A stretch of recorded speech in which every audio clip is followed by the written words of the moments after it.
Can't stop Neil now, having such a good time. He's winning the ball, burners through the sky, yeah. All headers won, that's why we call him Mr. Fahrenheit. A City win again tonight, we're supersonically leaving League Two.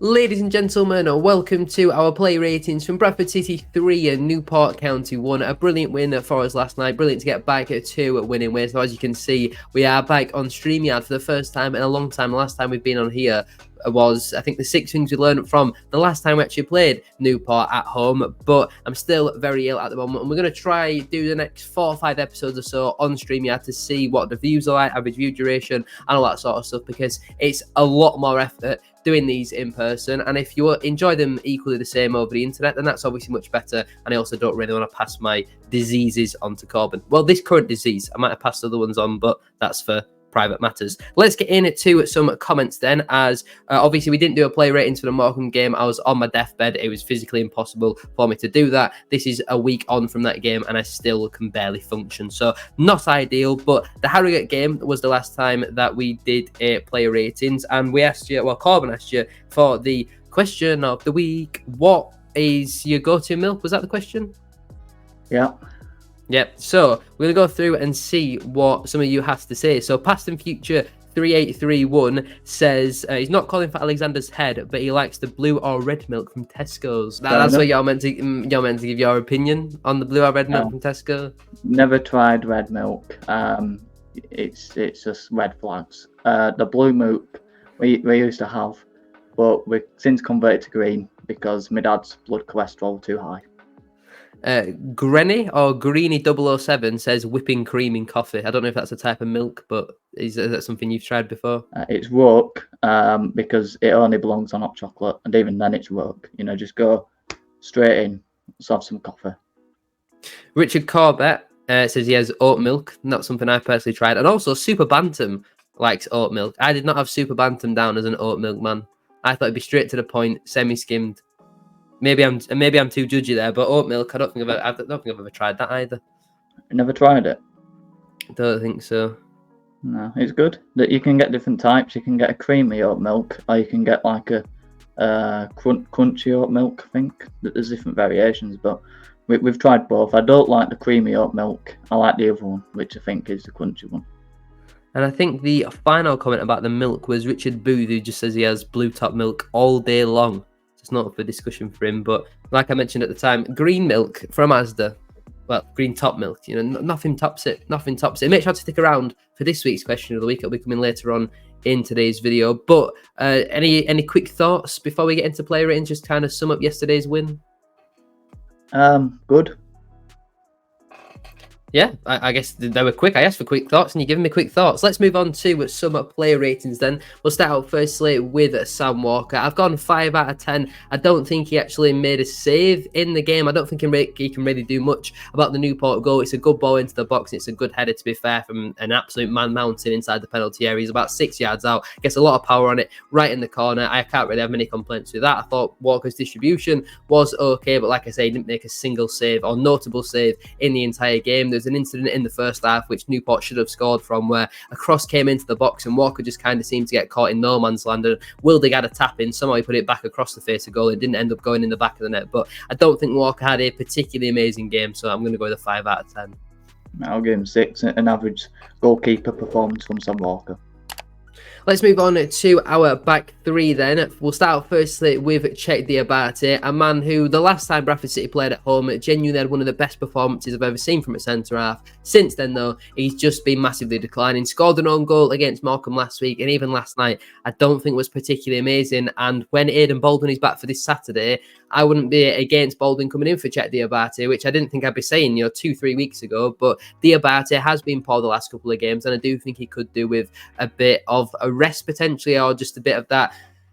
I think having Neil Byrne back in the team helped Diabate, which I didn't think I'd be saying. We'll obviously come on to him in a moment. But I just think Diabate struggled again, obviously massively at fault for the Newport goal as well. The cross comes into the box and Diabate is doing absolutely nowhere near enough to defend Kyle Hudlin, who then has a free header on goal. And I don't think, apart from that, Diabate did anything that really stood out. So if he's made quite a big error, which has led to a goal and hasn't really done much positive, I can't even give him an average 6. So same for Chet Diabate. As Sam Walker, I'm going to go with a 5 out of 10. Yeah, 5 for me as well. I think it looks a bit suspect. Like I say, it's a bloody good job we didn't do him for the Morecambe game, because Christ on earth, I don't think I've seen many worse than that. Not just the own goal. If he didn't even score an own goal, that was absolutely shambolic defending throughout the game from Chet Diabate. And like I say, I'm not being convinced by him at all. And again, yesterday, I thought he had a few shaky moments. And that's exactly how I would describe him, a very shaky man at the back. And, his passing distribution wasn't too great in terms of, just playing a nice, safe, competent back pass to your goalkeeper. And next minute you're sweating cobs because you think, oh my God, they're in and they're going to score. So he had a couple of those. And yeah, down that side, Camarada, the winger for Newport, looked a tricky customer, but Jay Ben did pretty well up against if he didn't. And, Chet Diabate might expose that. I don't think that would have been a good afternoon down that right-hand side for us. Yeah, I definitely agree with that. Let's move on to Neil Byrne, and a man who's caused so much debate and controversy on this channel so far. And I'm going to give Byrne an 8 out of 10. I thought he had a really, really solid game. I didn't think I would be saying that, but there is arguments to be made that we have maybe missed Neil Byrne over the last couple of weeks. He got injured against Walsall, and we haven't won since that match, I don't think, in the league. And he comes back into the side. We get the win. Obviously, he comes off with about 10 minutes or so to go. Alexander said that this was just cramp, basically, and he should be fine for the weekend, which I think is positive news. But like I mentioned, I wasn't impressed with Neil Byrne's start to life at Bradford City, but the proof is in the pudding. We haven't been winning without Neil Byrne. We have been winning with him in the side, and I feel like I noticed his experience and leadership a lot more yesterday. There's a few times in about a 2 or 3 minute period where he was screaming at Chet Diabate. He's only 5 or 10 yards away from him, but it's little things like, I think Neil Byrne wanted Jay Ben to come and mark toes from a throw-in or something like that, and Chet Diabate wasn't telling him to come in quick enough. So Neil Byrne was screaming at him to tell him to do so, because I think Diabate seems a bit of a quiet player. Neil Byrne, you could hear him guiding the team through. His distribution was outstanding for the large part. I feel like quite a lot this season he's done them balls, and sometimes have been overhit or underhit and they've gone straight out of play, fought a goal kick, but he got about 10, 15 of them spot on. In that first half, he did about 8 or 9 straight to Tyreek Wright, and there were brilliant balls. There were a few times where Tyreek Wright failed to control it, but really impressed with Neil Byrne's distribution. Defensively, I thought he dealt with Kyle Hudlin quite well. I thought his yellow card was a little bit harsh. I don't know how many Byrne's got now, but I think he's got 3, so he's not a million miles away from picking up a ban, which will be, I would say, a loss to us at this moment in time. But yesterday, I thought he was quite solid, which, like I said, I didn't think I'd be saying, but I like to be fair, I like to be honest, and I thought Byrne had a good game yesterday, so I'm going to give him an 8 out of 10. Man of match worthy performance? No, because I think there was somebody who was better than him, but looking at my play ratings, he is joint second for my man of the match. Fair enough. I have to take... I ain't got a cap unlike you, but if I did have one, I would take it off to you. I haven't got one on today. You can't leave the house without it. Nah, but it's not windy inside, so I can hide the hairline. How long have you spent combing it? Don't be trying to buy yourself time by having a drink. I didn't. Well, actually, if I go like this, so you can see it's not. It's well hidden at the moment. Maybe 3 brushes, 4 brushes. Really? A tangle teaser. I touched my hair this morning. You are a liar. Into all the clips right now of Korban. We spent 10 minutes waiting to start this. You were faffing around with his bloody hair. Looks alright, doesn't it? It looks shocking. Right, let us know down in this is bonus question of the week. Who's got the better haircut? If you were bald, right, and you had to have one of our haircuts, which one would you pick?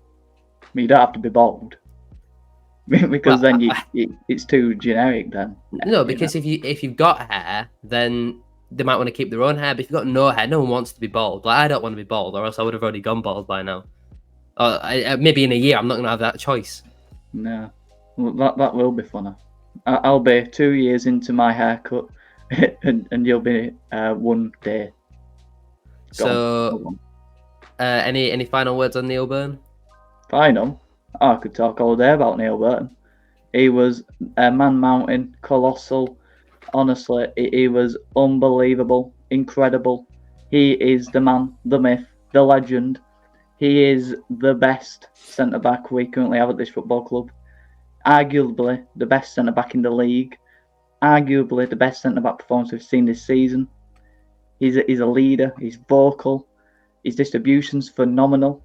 It's like Perlo, just picking out the passes, pinging the play, dictating play from that sweeper position. He was astronomical, magnanimous. He was Neil Byrne. Have you just looked up the synonyms for everything that could possibly relate to the word good or great? No, and it's all from the top of my head. That's just natural. Yeah, dictionary. You're genuine believes about Neil Byrne. Yeah. I think he was Neil good. Byrne But defines all them words. no, I think we've seen better performances at centre back this season, like Shep and Diabate against Wimbledon. They were 10s, they were 9s. Byrne was good yesterday, but we didn't even keep a clean sheet. Oh, I'll tell you now, Neil Byrne were 10 out of 10. So have that not getting a Shepard 10. and Diabate are 9 and 10s. Neil Byrne was a 10. Right, anyone who watched the Wimbledon player ratings, let us know what did Korban give Shepard and Diabate in that game for player ratings, because there's absolutely no way you're giving Neil Byrne a 10. He was good. He was an 8 out of 10. He was not a 10. We didn't even keep a clean sheet. Stop talking over me. Look at me when I'm talking to you. Diabate got a 9 and Shepard got an 8. Shepard were 10 for you and Diabate were 9. But Shepard was better than Diabate. He won. There was an offside that went through that was his mistake, and he admitted that after the recording. Couldn't count. I was right about Diabate all along. Go listen to all the player ratings. I was saying he's a joker. He's rubbish. I was saying Neil Byrne is a solid centre-back. He's consistent, reliable. He is a presence to our back line. He's the foundation. He is the bed to our pillow. He is what makes a good night, and certainly made a good night for us last night. So would you like a good night with Neil Byrne? I had one last night. It was a superb night with Neil Byrne. It was a pleasure. It was a joy to behold, watching him ping that ball left, right, and centre. So what would you start in back 3 be for Tranmere on Saturday? All fit or non-fit? Just with what will be available for the game. Is Neil Byrne available? I think he should be. If it's only cramp, I mean, I think a centre half cramping up's a bit. Right. Yeah. I mean, a bit of a concern for me. Cramp, but you had a rant about 2 weeks ago, but turned out to be a season-defining hamstring injury for us. A season-defining. It was out for 3 bloody weeks. Yeah, and we didn't win. We won in the EFL trophy. We beat a League One side who were second in the table or something. They weren't up for it. They couldn't be bothered. They had the pyjamas on. You starting back 3 then? Oh, same back line. You'd start Diabate after just slagging him off for the last 10 minutes. Well, what choice have I got? I'm not playing a man with arthritis next to him, am I? I mean, you could put Baldwin in. He won't be fit, will he? Yeah, Alexander said that he's been back in training. He would have played yesterday, but because he's been out for a bit longer, they wanted to be a bit more cautious. Get him in then. We'll get Baldwin in. Baldwin in for Byrne. Yeah, I agree. Let's move on. Excuse me. Don't be putting words into my mouth. Sunshine. Yeah, drop Neil Byrne. Baldwin in for Diabate, the clown, the fraud. Right. Let's move on to Jack Shepherd. Are you happy to do that? Yeah. David Platt. Oh, yeah. Speaking of David Platt, a bit of a spoiler here, but Gail Platt's still in the house. Absolute disgrace. She's still here. Yeah, for now. Yeah, well, she's leaving, isn't she? She's leaving the cobbles. But why is she selling the house? I don't know, because I'm 7 episodes behind. I didn't know the house was getting sold. Well, the house is getting sold. The house is getting sold. Oh, great. What do you mean the house is getting sold? Well, they've got to pay for Bethany's surgery. She's out in Turkey. Why did she go to Turkey? I think, is it Debbie? The old woman? Debbie? I think, is it Kev's mum? I think. No, is he? Is that not his mum? Oh, how disrespectful. Is that not his mum? Oh, nah, there's no way. She looks about 80. It's his sister. How disrespectful. She's a woman of fine age. Kev's sister sent Bethany to go do some work and she's had liposuction. Suddenly. You have fat removed from your belly and put in your your front jigglies or your back jigglies. Jack Shepherd gets a 6 out of 10 from me. I thought he had some good moments, had some bad moments in the game. He made a really good block in the first half. I think Kyle Hudlin got the shot off, probably stopped a certain goal with that block. But there are a few instances throughout the game where I thought he let his man go a little bit easy. That chance that I mentioned where Walker kind of got a bit confused and Wildig had the shot at the back post. There was a free header in the second half. The Newport players were claiming a penalty for that. I think on the ball he looks a bit comfortable. I know you said that he frustrated you a little bit with that, but I thought he looked okay. I don't think he was amazing. I don't think he was poor. He kind of evens himself out really to a 6 out of 10. Yeah, I'll give him a 6 as well, because some good moments, some bad moments. For me, like you said, his distribution were frustrating me a bit in the second half. First half, I thought his distribution was quite good in terms of being composed on the ball and playing, some good balls out to Tariq Wright when under pressure, looked quite comfortable. But in the second half, I think he forced the balls into a channel a bit too often, turned down some good passes into the midfield when players come short to him. But defensively, I think he was relatively solid. Most of their play came down their left-hand side. So yeah, fairly average from Shepherd. Let's move on to Richie Smallwood next. I'm going with a 7 out of 10. Now, I've seen a lot of people be very impressed with Smallwood's performance yesterday, but I don't think he was amazing. I think he's had a lot better performances than that so far this season, but it's so clear to see that we have to play the back three and have Smallwood as that lone holding midfielder, because when we've been playing the 4-4-2 the last couple of weeks, he's been average or poor. He hasn't had a single good game when we've been playing in the 4-4-2, but as soon as we go back to the back three, we give him that license to free roam as the sole number 6 in front of that back three, and he looks brilliant. I thought no matter of just everything that he does so well, there is maybe 1 or 2 poor free kicks that he put into the box. Apart from that, I thought he had a really, really solid game. Tenacious in the midfield as always. I think it was Wildig left a few early fouls on Smallwood, and I was maybe a bit surprised not to see Smallwood try and get one back on him, and might have picked up a stupid booking or something like that, but he kept his discipline very good as well, which I thought I was quite impressed with. On the whole though, for me, I thought Smallwood had a really solid game. He looks much more comfortable in the back three, playing as that lone holding midfielder, so I'm going to go with a 7 out of 10. He gets an 8 for me.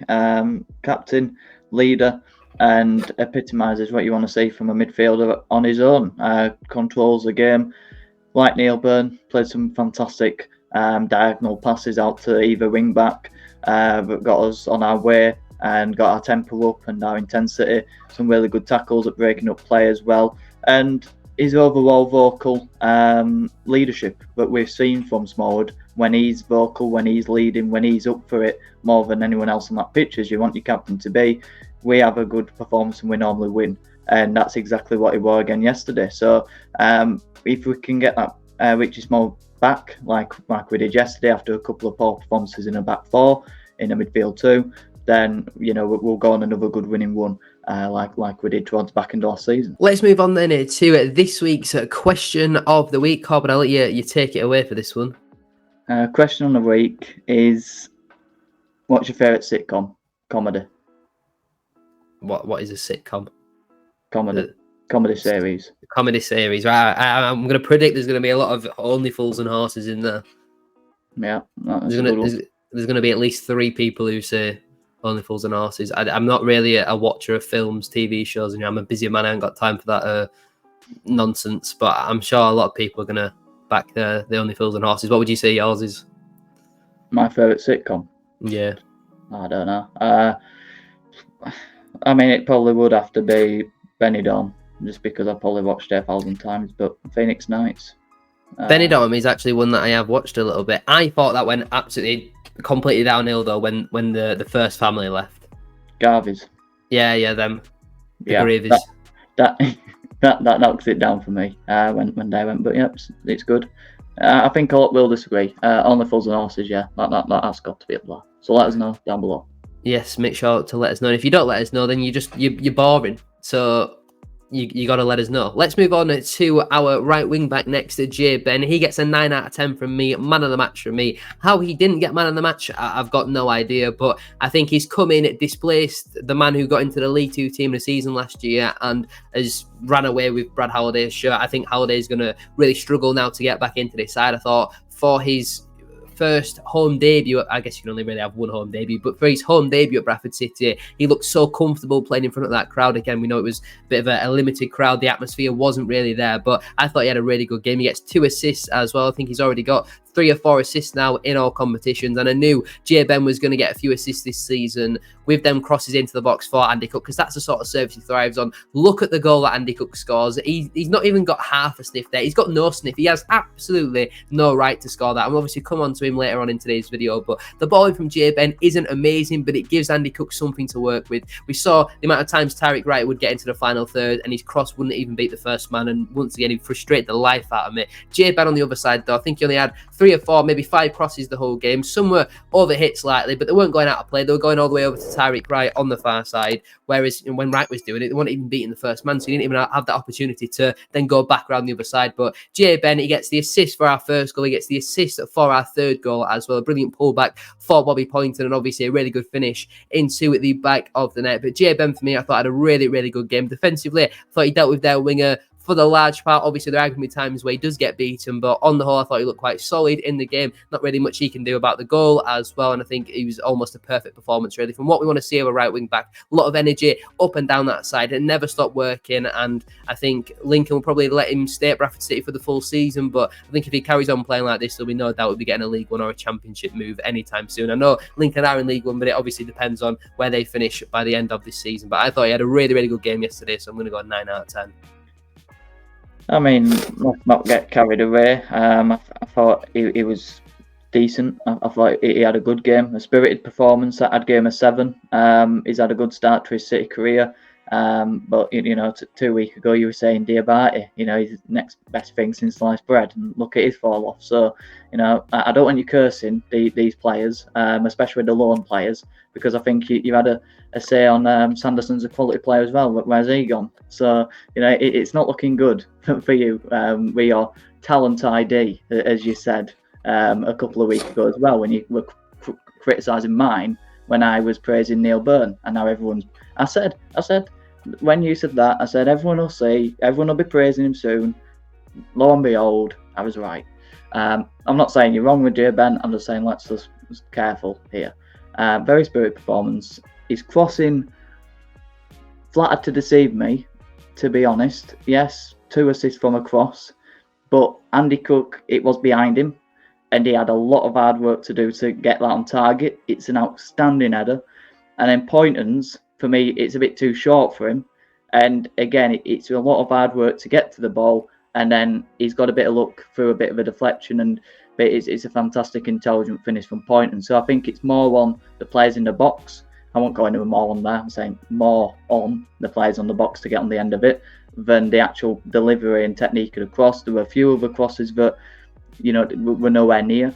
But defensively was pretty solid, to be fair, up against a tricky customer in camera, very pacey, doubled up on him and got the better of him more times often than not. And for me, the standout of his performance, where he gave the ball away in the middle of the park, he chased it down and had to track all the way back to his proper position, and we end up winning the ball back, and I think it went through to Sam Walker. But most of the players lose the ball in that situation in the middle of the park after carrying it forward. They'd slump, and then they walk back to a position and allow other players to cover for them. He didn't. He tracked back and he got back in position before they could counter us. And for me, that was standout, and that's what I like about him so far. Spirited, and he's got the endeavour as well, and that's what we want to see from a Bradford City player. I think it's so important when you sign a player on loan that you make sure you bring someone in who's got that hunger and you've got that tenacity, not just to want to do well for themselves, but want to do well for the team as well. Because it can sometimes be hard when you bring in a loan player and they know they're probably not going to be here next season. They are more there for personal development rather than team development. But Jardim seems to have that spirit to really want to run through a brick wall and get the 3 points. But I think because the standard of crossing from our fullbacks and wingbacks has been so poor so far this season, Halliday I don't think has got an assist so far. Wright has got 3 or 4 assists, but I don't think any of his crosses into the box have really been good, apart from maybe on Tuesday. To be fair, even the goal against Andy Cook, so I'm kind of contradicting myself, but it takes Tariq Wright 20 bad crosses to have 1 good cross. But then when he does that 1 good cross, it's almost perfect on a plate, and that's the frustrating thing for me. And I don't think Lewis Richards is really a good crosser. If the ball was good against Mansfield, that was about it. So I think the standard of crossing is so poor that when Jardim puts a couple of decent crosses in and gets a few assists. I think that's probably why I've maybe overrated him slightly if I am to play devil's advocate with your point. But let's move on to Jamie Walker next. Now, I was quite critical of Walker in my post-match yesterday, saying that apart from the goal, I don't really think he did much in the game. And I wouldn't say I necessarily disagree with that point, but I do think looking back on the highlights, he was slightly better than what I thought. So I'm going to go with an 8 out of 10. Obviously, he gets the goal, his own goal. No, that's not made sense. Let me try that again. He gets our second goal and his first of the season, which I thought was a really tidy finish. I mentioned it in the vlog that it would be very easy for him just to smash that over the bar, and then we come away frustrated with a missed opportunity. But he kept his composure, slotted it beautifully into the back of the net, and he has a big part to play in our other 2 goals as well. He originally plays the ball through to Jay Bennett for his first goal. He originally plays the ball down the line to Jay Bennett for our 3rd goal as well, and I thought he was quite influential from that point of view. Apart from that, though, I can't really think of much that he did in the game. There were a few times where he frustrated me, where he'd lose the ball, or he was out of position and he wasn't working hard enough to get it back. He works very hard at pressing going forward, but he sometimes doesn't work hard enough defensively, and I think he looked a little bit leggy in there, looked a little bit tired as well, and I think it probably was the right decision to bring Corey Evans on for the last 5 minutes or so just to help us see the game out and give Jamie Walker a little bit of a rest, because we know obviously with Patterson, Adams and Sarswick missing for the longer term, they're all going to be out for at least a month, in Jardim's case the full season. We are kind of relying on Jamie Walker at the moment to have them big moments, and if he's to go kind of under the radar all game but be massively involved in 3 goals every week, I'm not going to complain with that. So I'm going to go with an 8 out of 10 for Jamie Walker. I'll give him an 8 too. Very influential in the performance. Like I say, had a big part to play in all the goals. Well, I say all the goals, not Andy Cook's. But you know, he's always in and around the penalty box and making those runs. It is relentless in his pressing. Like I say, more so in terms of winning the ball back in the opposition's final third. No, in our final third. And that has a big part in how we play. So he's instrumental to that.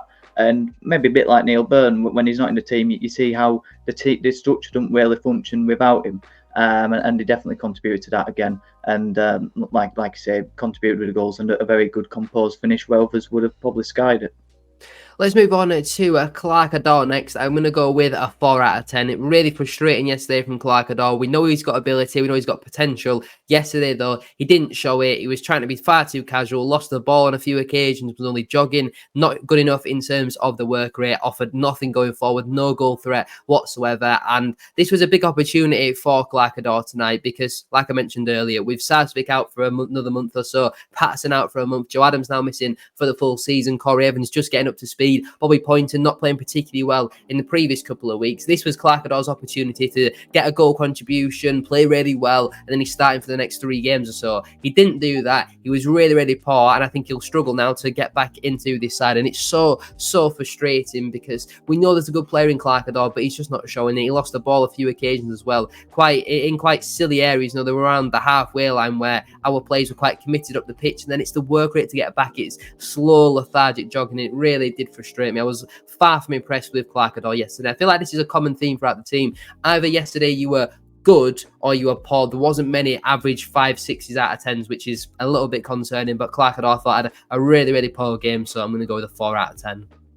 Yeah, I'll second everything you said there. Like I say, two ways from the ball, too lethargic when he lost it, and on the ball again, didn't protect it like he normally does, and slowed a lot of our attacks get down, which were very frustrating. But I suppose the question is, does he deserve to lose his place for Poynton, or would you keep Poynton as an impact sub, because that's definitely where he thrives the most? I think I was going to wait for my point on Poynton when we get around to Poynton. Well, we'll move on then. Let's move on to Tyreek Wright next. I'm going to say the same as what I've said throughout the whole of this season. I'm going to go 3 out of 10. Yesterday, especially in the first half, he got into some absolutely brilliant positions, mainly from the balls from Neil Byrne. You know, them diagonals were absolutely excellent. And there were a few times where Wright was failing to even control the ball and it was bouncing over him, going out of play. But he gets into these amazing positions and his crosses into the box is so poor. How many times are we going to have to tell him he just needs to clip it into the back post? And Andy Cook is going to score one because he gets into so so many good areas, and he's constantly failing to beat the first man. I don't think his corners into the box either were particularly amazing, but it's so frustrating because, right, he gets himself into the right positions, but his final ball, his delivery is so frustrating. Like I mentioned, it takes 10 or 15 poor crosses to have one decent ball in, and like I say, he's got a few assists so far this season, but how many more assists could he have if he was more consistent with his crossing? Because he gets into some excellent areas and he's a threat from that point of view, but then it's about what does he do with the ball, and he was constantly failing it to beat the first man or fizzing it on the floor, just hang it up there to the back post, and Cook is probably going to score. So I'm going to go 3 out of 10 for Tyreek Wright. I've got a stat. Let's have a look at the need of it. They're a bit blurred. Here we go. Right, Tyreek Wright. Now, obviously, a lot of criticism he's had. Granted, fair enough. I'd say so, but it comes with an understanding, and it's got to be levelled. So that's why I'm giving him a 6, because it's all right his end product being terrible, like it is. It's all right his first touch being terrible, like it is. It's all right him putting a cross in it, sailing right over Andy Cook's head, it's shocking and it's diabolical. But there's got to be a level of praise in getting into the right positions and to continue to get into the right positions and in helping us in our system. I think the left wing back suits him in terms of, like I say, our structure and our system and getting in the right areas. But him as a player can't really carry it out into the end product. It is fifth in League Two for distance covered with the ball. No one's ran high up the pitch with the ball than him, which helps us get out from deep positions, which helps us counter-attack the opposition. His pace is important in doing that. And like we see, he gets on the ball just ahead of the halfway line towards their final thirds, takes it into the penalty box, and then it's his end product, which is always, it always fails to impress. He's also got 1 assist that's ended with him carrying the ball into the final third, and he's also created 3 big chances from doing that as well. But his defending is also shocking. But in terms of, I think it's more of a question of we needed to recruit that position better, and we've ended up with Tyreek Wright, and we've got to make do what we have. His performance wasn't great, but he got into the right positions, and hopefully he can get more end product as the season goes on through more confidence of getting in the right areas.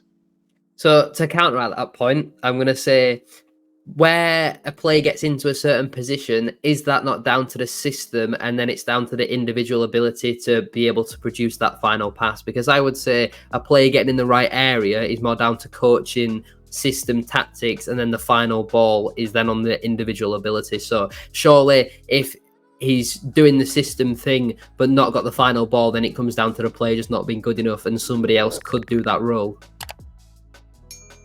Yeah. So you praise Alexander for that. I don't think he gets enough praise for his development of players and this system that we have. But at the same time, the player has to carry it out, and he's got to be in the right positions, and he's got to keep his head up and keep doing it. And he's got to have that understanding, and he has that. But like I say, then there's a balance of, is it just all on the manager, which I think it is. So yeah, I take your point. You sat me down. And one other thing that I want to add on Tyreek Wright, which I completely forgot about, he plays a massive part in the Newport goal. Once again, a cross has come into the box, so from his side, he can't defend. He looks lazy trying to stop the cross. And yes, obviously Diabate is much more to blame because he should defend it a lot better than what he does. But it's once again the opposition are targeting Tyreek Wright. In the first half, they didn't really run at him. In the second half, I think it was number 17 for Newport. I can't quite remember his name, but he got at Tyreek Wright at every opportunity, and he came alive and became a real threat because he knew he had the beating of him every single time, and it was causing Shepherd then to be dragged out of position a little bit. And I think Tyreek Wright should do a lot better in terms of stopping the cross. One near-death experience later then. Let's move on to our 2 strikers. Andy Cook up first. I'm going to go with a 7 out of 10. I actually thought he was quite average in the game on the whole, but that goal is genuinely one of the best headers you will ever see. Could the keeper do better if he wasn't 5'7"? Potentially so, but I think it's an absolutely exquisite header from Andy Cook. He has absolutely no right to score from there, and it goes to show you give him no sniff inside the penalty area and he'll still find a way to score, because he should have not got that in the back of the net, and he just about managed to do so. It's an absolutely unbelievable header. The ball's behind him. He's having to lean on the defender, generate the power, generate the accuracy. Absolutely outstanding goal. Apart from that, didn't really do much in the game. We finally saw a free kick be given for a foul on him for like the first time in the 3.5 years that he's been with the football club. It was a blatant two-hand shove, and it sent Cook flying. There are a few more that happened, and the referee obviously was then just not interested in it, of course. But I thought Cook was fairly average, but the goal was absolutely brilliant. I'm not too sure we got Sky man of the match, though. I definitely think there were at least 3 other players, maybe even 4 other players who were better than Andy Cook yesterday, but I guess that's what you get with Sky. It's very lazy journalism and all that sort of stuff. So I'm going to go with a 7 out of 10. Oh, I'll give him an 8. Great goal, like you say. Probably should have had a few more fouls. But he should have won again. But that's just going to be a reoccurring theme. But it shows good mentality to just rub it off the shoulders, which I don't think he used to do. He just gets on with it now. And like you say, we can talk about it all day. That goal, it were an unbelievable header, and he had no right to score it, and yet he did. And that's just Andy Cook for you. I'd maybe budge him up actually to 7.5 because I think the header was actually that good. Let's move on to Callum Kavanagh next. I'm going 4 out of 10. Again, really, really poor. Ollie Sanderson not even on the bench yesterday, and that was a selection choice from Graham Alexander, and he's starting Callum Kavanagh. And I saw a few people on Twitter yesterday saying, he's a young player, he's one of our own. We need to, well, not one of our own, but he's, a permanent player at Bradford City, and we need to give him time to develop and all that sort of stuff. But his development's going backwards. He was scoring goals last year. He looked a threat. This year, it looks like he's won a raffle. And being deadly serious, me and Korban could do a better job up front than Callum Kavanagh. I hope Tyler Smith starts at the weekend against Tranmere. Callum Kavanagh has been that bad. And I think Smith, off the bench, has had a positive impact in the couple of games that he has played so far. Obviously, we'll come on to him in a moment. But Kavanagh's so poor. He just offers nothing. His first touch is poor. His second touch is then having to be a tackle. So there are 2 or 3 incidents in the first half where he start making a run into the channel, the ball would then get played, and then he'd run back inside, and it'd make it look like the players would just pass it to absolutely no one. And I'm thinking, well, Callum Kavanagh's gone to make the run there, and then he's not followed through and actually gone and done the run. And it was frustrating me a lot. I thought he was really poor yesterday. I think he's going to find himself really far down the pecking order, and if he continues up this poor form, he's going to need to go out on loan to the National League in January or sometime soon if we can get another striker in, because he looks hopeless, he looks useless, and it's a massive contrast to the Callum Kavanagh that we saw last season. It's similar to Brad Halliday, but the follow from Kavanagh has been absolutely astronomical, so I'm going to go 4 out of 10. I'm going to go 6. I actually thought he had a better game than he has this season, which, ain't hard to do. It has been woeful this season, but I thought his first touch was a bit better. I thought he was a bit more tenacious. He had a bit more bite in him. But yeah, he didn't really contribute much. And we definitely looked much stronger when he came off the pitch. So maybe that... I don't know. I feel like he needs a longer period out from the team, but maybe he needs a bit of confidence to play himself into some form. Maybe he just needs it to come off his back end, or as Neil Warner could probably say, something a bit more stronger than that. But he needs a bit of luck. He ain't getting any. His touch were better, and it is the basics. And he won't giving away free kicks like he has done all season. It's the basics, but I thought he had a fairly average performance, and hopefully for him, something to build on. Yeah, he certainly wasn't as poor yesterday as what he has been in some of the games. I remember that Grimsby away game where, goodness me, that was genuinely absolutely awful. He's one of the worst individual performances I've ever seen, and thankfully he seems to have cut them clumsy fouls out of his game as well. Speaking of Tyler Smith, let's move on to him next. He came on just after the Newport equaliser. He got around 25 minutes or so, including added time, and I'm going to go 6.5 out of 10 because I thought, again, he had a positive impact on off the bench. On Tuesday, he wins the free kick, which we end up scoring from, and he gets the pre-assist as well for that goal. In this one, I think he should definitely score or at least hit the target. He had a really good chance not long after coming on, and I think he snatched it a bit, sliced it, and he nearly went out for a throw-in, and that was a poor finish, and that's what we've kind of come to expect from Tyler Smith. But it wasn't too long ago where Smith found himself basically frozen out of the squad, and there was going to be no chance of him playing at all this season. He's been very patient with it, missed his probably opportunity to play in the AFL Trophy, obviously with the birth of his first child, and he's had to be very, very patient. He's now slowly getting more and more minutes on off the bench, and I think he's looking better and better. I think Alexander didn't really have much belief in him at the start of the season, but with how poor Kavanagh's been, Oliver being very similar to Andy Cook, and Sanderson being a little bit anonymous recently, I certainly wouldn't be against seeing Tyler Smith start at the weekend against Tranmere, because I think his link-up play can be good. I think he is weak, but sometimes that kind of works in our favour, because you can buy a lot of cheap free kicks because the defenders are trying to be physical, and obviously because he's so weak, it kind of just makes him fall over. And I think there is a good player in Tyler Smith, but it's about unlocking it on a consistent enough basis. And I'd still do think we should have sent him out on loan in the summer and got somebody else in, but looking at the options that we've got, I don't think Tyler Smith is a million miles away from starting in the league again.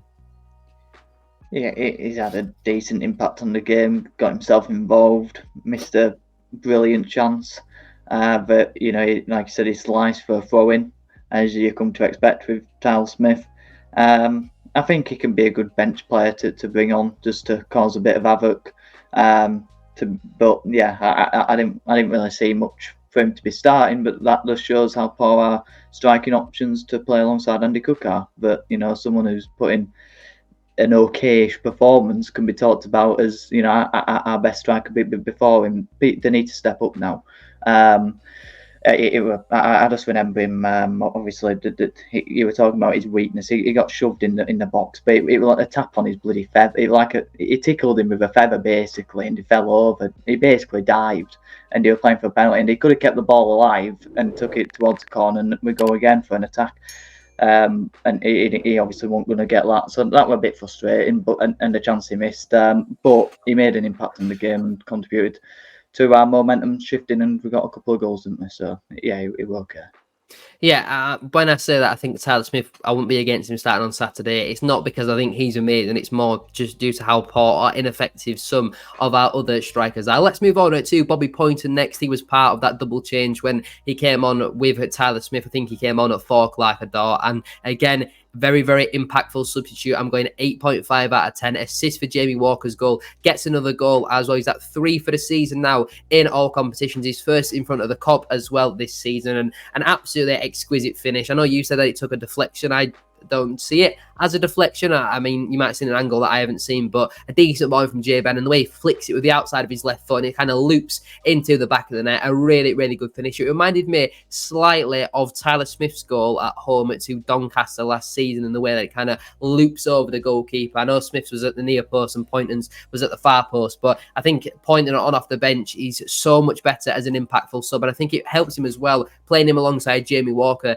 Them two together in this formation, playing as a number 8s, were brilliant for us last season, and we've not tried it enough so far this campaign. We saw it for 20 minutes yesterday, and they were getting goal contributions for each other, and the link-up play that them two have is absolutely fantastic. And I don't think playing him as a winger in a 4-4-2 was ever going to work. He's not got the pace to play on the wing, and he's not really got the physicality to play on the wing, and they're two very important attributes to have. He's much more of a technical player, and this formation definitely suits him a lot more. So I thought he was really, really good on off the bench. And again, you mentioned earlier, what do we do now with Poynton? Because he's brilliant on off the bench, but he's kind of poor when he starts the match. But Clark-Ador was so poor. We've not really got many other options unless you're going to start Corey Evans. I don't think he's fit enough to do that. So I think you probably do start Poynton on Saturday against Tranmere and hope that he can produce it from the off. I'd start Odwar because I think it's important to use him as an impact. Although, like you say, playing with Walker, that's a really strong partnership. He linked up well with Tariq Wright as well. And it is a shame, but we haven't really seen that same partnership flourish like we did at back in the last season. So I think that's something that we have to take advantage of. So maybe you do put him in for that game, but as an impact sub, as a diamond that you can use to just bring off the bench is superb. And what I saw as well is that obviously he got his goal, and he played a big part in the changing momentum, which was huge, because Newport were dominating before he came on. He had a great impact on the game, but then because of that, his confidence went up, and he was trying things that other players haven't tried, and he hasn't yet this season.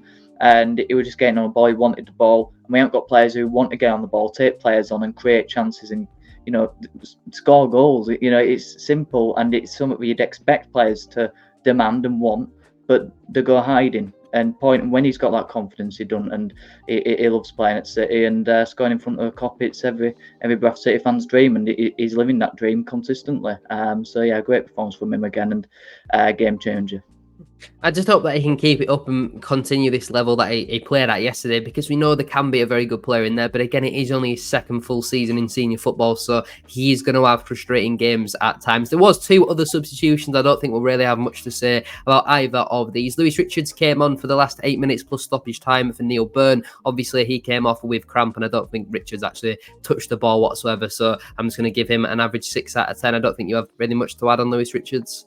No, nothing at all. Let's move on to Corey Evans as well. There's literally nothing to say about Corey Evans. He touched the ball about twice. He was on for added time, and that was about it. It came off for Jamie Walker. Nice to see him obviously come on for his debut instead of talking about his performance, because there wasn't really much there. What do you think about Corey Evans as a signing? Brilliant signing. Really impressed with it, to be honest with you. Makes sense just to bring him in on a short term, not giving him a long-term deal like we did with Kevin McDonald, for example. Giving him a 2-year were ridiculous. So I like that as well. Leader, good partnership with Richie Small playing with Blackburn. Highly rated at Blackburn and Sunderland. I've watched him a few times, on TV, and he's always impressed me as a leader, as a good player with the ball and without the ball. Really tough tackler in there as well. So yeah, we're really pleased with it, and I think it's a really good bit of business. And would you say kind of similar sort of things about Paul Huntington, who's coming as well? No. Would you not? No. What do you think about him?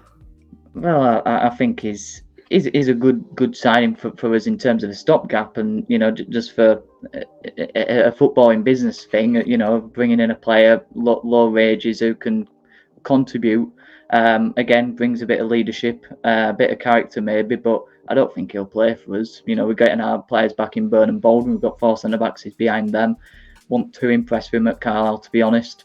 I know, he's got a good track record, a good CV, but he's at the wrong end of his career. And yeah, I think he'll be more a Matt Derbyshire, obviously, as a centre-back.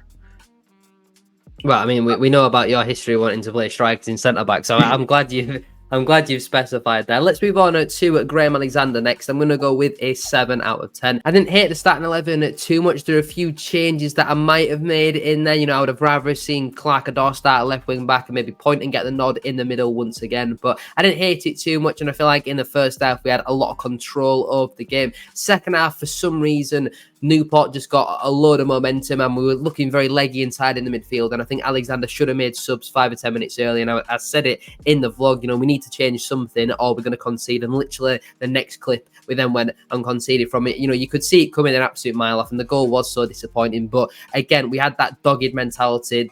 The Bradford City team under Graham Alexander, especially this season, they're not dying, they're not lying down, whereas a lot of teams previously would have gone and conceded again and would have lost that game 2-1. But under Alexander, we have that ability to not come back from behind, but if we get knocked down once, we'll get back up. If we get knocked down twice, we're going to struggle to get back up. But if we get knocked down the once, we might get back up there. And I like the substitutions as well. I'd have maybe brought Viden Oliver on when Corey Evans came on for Andy Cook, just to rest him for an extra 5 minutes and give him a bit of a round of applause. But I can't really complain at that. I'm nitpicking it a little bit too much, but that 20 minutes after half-time was a bit of a concern for me, so that's why it's only a 7 out of 10.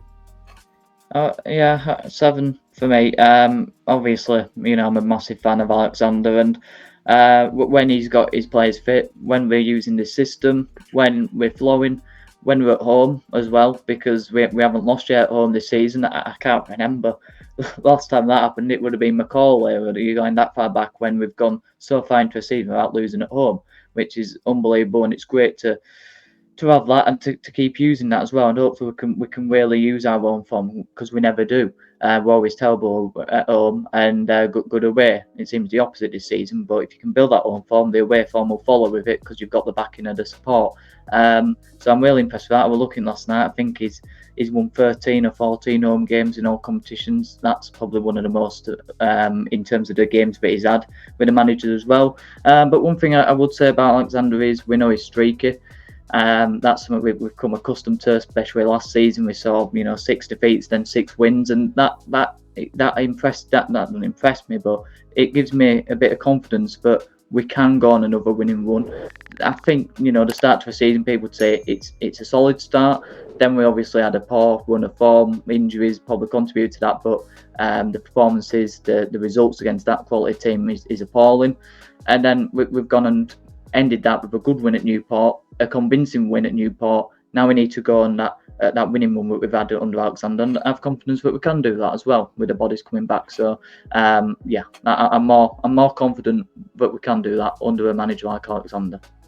I mean, it was absolutely ridiculous to see after the Harrogate and Morecambe games to see people already calling for Alexander's head. You know, I feel like we're obviously quite critical and can be negative at times, but I think if there is a man who's going to get us up, certainly out of the last couple of managers that we have, I think I've got the most belief in Graham Alexander at the moment. I think is it 1 or 2 or 3 or we're points off the playoffs. We're not currently in there, but if that goal against Salford would have been given, we would actually be in the playoffs at the moment. We are 1 point off the playoffs. Okay, so I look at the teams who are currently in that top 7. There's no major surprises. I think Walsall is probably the biggest surprise. Maybe Barrow as well at this stage in the season. You would probably expect them to be there because they normally end up falling off towards the back end of it. But no one's really running away with it, and a lot of the teams who are in and around it, you know, the teams you'd expect to be up there, the likes of Doncaster, Gillingham, Port Vale, Notts County, them sort of team. Fingers crossed that we can keep going on this positive run. We've been recording for well over an hour. I don't know how long we're going to edit it down to, but it's been a bit of a struggle with this illness. So, Korban, thank you so much for joining me. Make sure to drop a like on there for us and subscribe to the channel as well if you are new. Get your thoughts in